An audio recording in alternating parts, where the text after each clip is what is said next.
Welcome to the JAMODI podcast. We are all surrounded by amazing coaches and leaders. So let's get an inside look at not just what they do, but how they do what they do. After all, becoming the best versions of ourselves is JAMODI, just a matter of doing it. Coaches, the JAMODI podcast is powered by Shoot 360.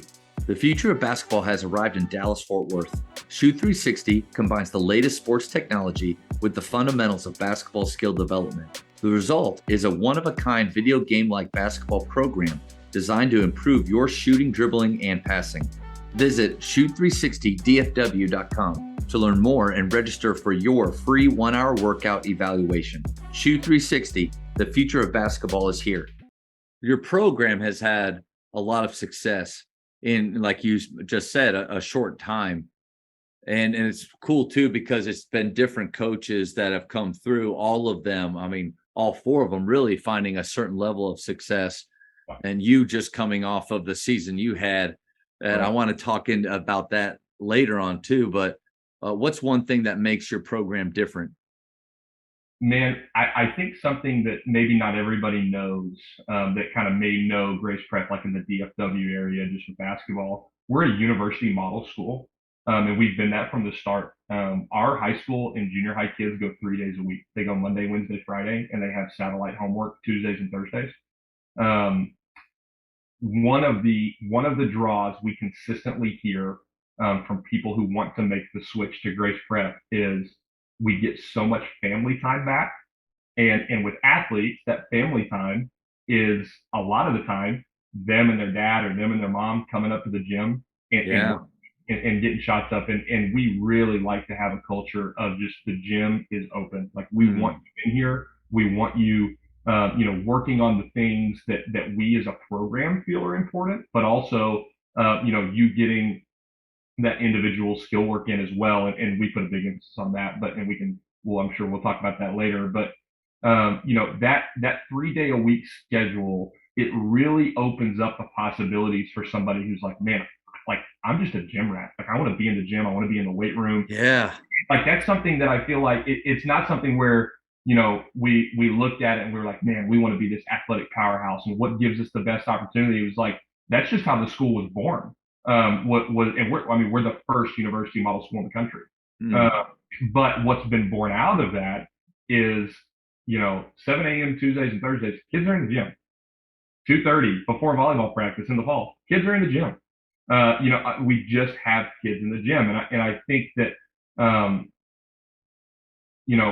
leaving that time open for our kids and players to come in the gym, find me in the office, find one of our assistants, and be like, man, like what is one thing that you need to see out of me, this week, this month, this season, next game, whatever, we're kind of coming up against. And then not being like, hey, that the rec center's open down the street, or, you kind of need to go outside. I don't really know kind of what to tell you. I'm like, no, like go shoot on our rims.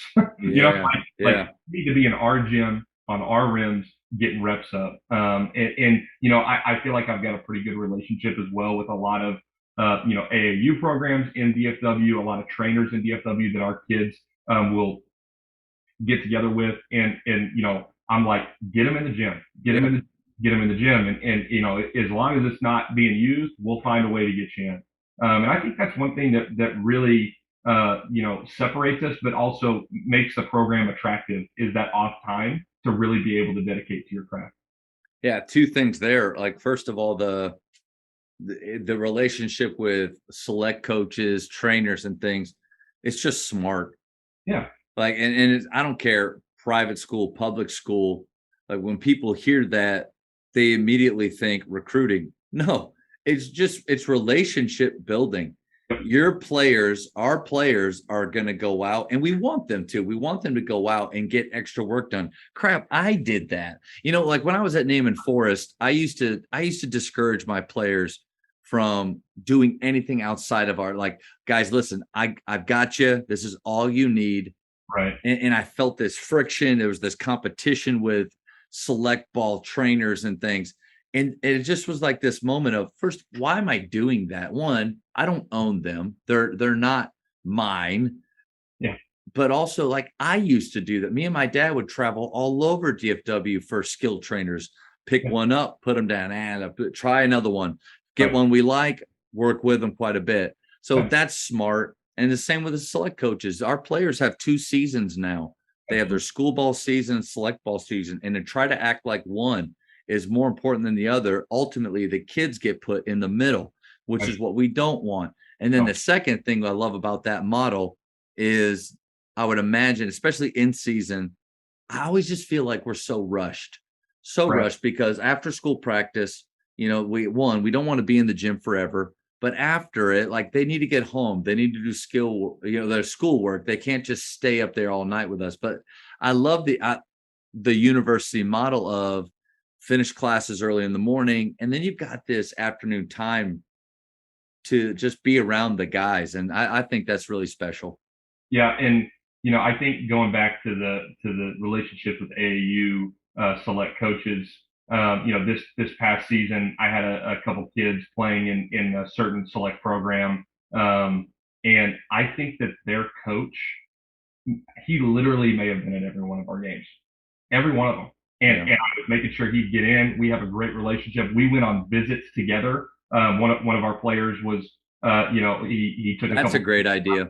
yeah, and I went and he went, and we just have a phenomenal relationship. I mean, he was sitting above and he was absolutely respectful of our program. There was no like, hey, have you thought about this, or you can use this kid this way. And I know that maybe sometimes doesn't always happen on both ends. High school coaches giving unsolicited advice to AAU coaches and vice versa. But I remember there was a couple games, especially at the state tournament, he'd sit 3 or 4 rows kind of up, kind of away from everybody, and all he was doing was cheering on our team.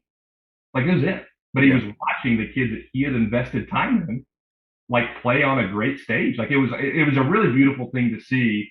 And so it's been modeled to me very, very well, which is a blessing for sure. Yeah, and we can't throw all of them, into that bad mix because of the one or two. Like, we all have the stories of, you have this JV kid, his select coach comes sitting by his parents up in the stands, and when the kid's not playing, you see the kid looking up, and the guy goes like this.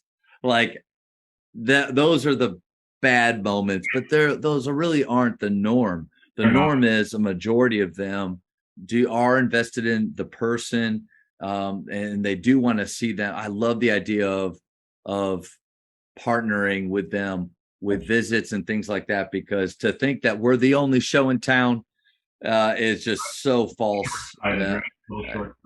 I tell my kids all the time, players and parents, when they're, sometimes they'll ask, what do you think about this program? What do you think about this? Who should we play with? I had a kid move in. It's a crazy story. We had a kid move in from Chicago, Illinois. Whole family moving to DFW, wanted a different, pace, change of scenery, different pace of life, all of those kind of things. They chose DFW. They find Grace Prep. I get an Instagram DM from this kid. And I'm like, what in the world? Like, I was at the dinner table, right? And I'm like, what in the world? Well, they end up moving, right? And it's in the middle of his junior year. Such a good player for us this year. Last summer, he was asking me, hey, we're not from here. We have no idea. Can you give me some ideas of who to play with? I gave him 3 or 4 names and contacts that I knew that I thought, man, it'd be beneficial for him to play for these programs and teams. I know they're legit, all these things. And I remember maybe halfway through our season last year, his dad came up to me and said, we found this program and it's been such a blessing. And I was like, man, that's awesome. That's really, really cool. And what I challenged, parents and players with is, I'm like, get outside your comfort zone, right? Like, whatever role you're playing on our team, it's only gonna, and this is a little bit selfish on my end, but I'm like, it's only gonna help you as a player to maybe not do the same thing for 12 months, right? Like, if you're our leading scorer, you're really not gonna grow if you go to another team and you're like, well, I just kind of get volume shots up. That's kind of what I do. Like, why don't you go to a team that challenges you? Maybe you're the 6th or 7th man on that team, and now you get to sit in a totally different role than what you play for me, and maybe your eyes get open. And the same thing happens for maybe my 6th, 7th, 8th kid. Maybe they need to go find a team where they're like, man, like, the pressure is on me now. Like, the ball is moving through my hands. I get to dictate kind of what happens. because then they get to play a different role. And then when we all come back together, we should have a better understanding of roles and why people are chosen and in those certain roles. It's played off a lot for us, and sometimes it happens and sometimes it doesn't, and it's organic. With injuries, it could change by the week. What role you're playing on a team. So, but I think it's an interesting way of looking at that. Is like maybe get outside your comfort zone a little bit and go find a role that's not the one that you have on your school team, or vice versa, not on your AAU team. Thank you for checking out today's episode.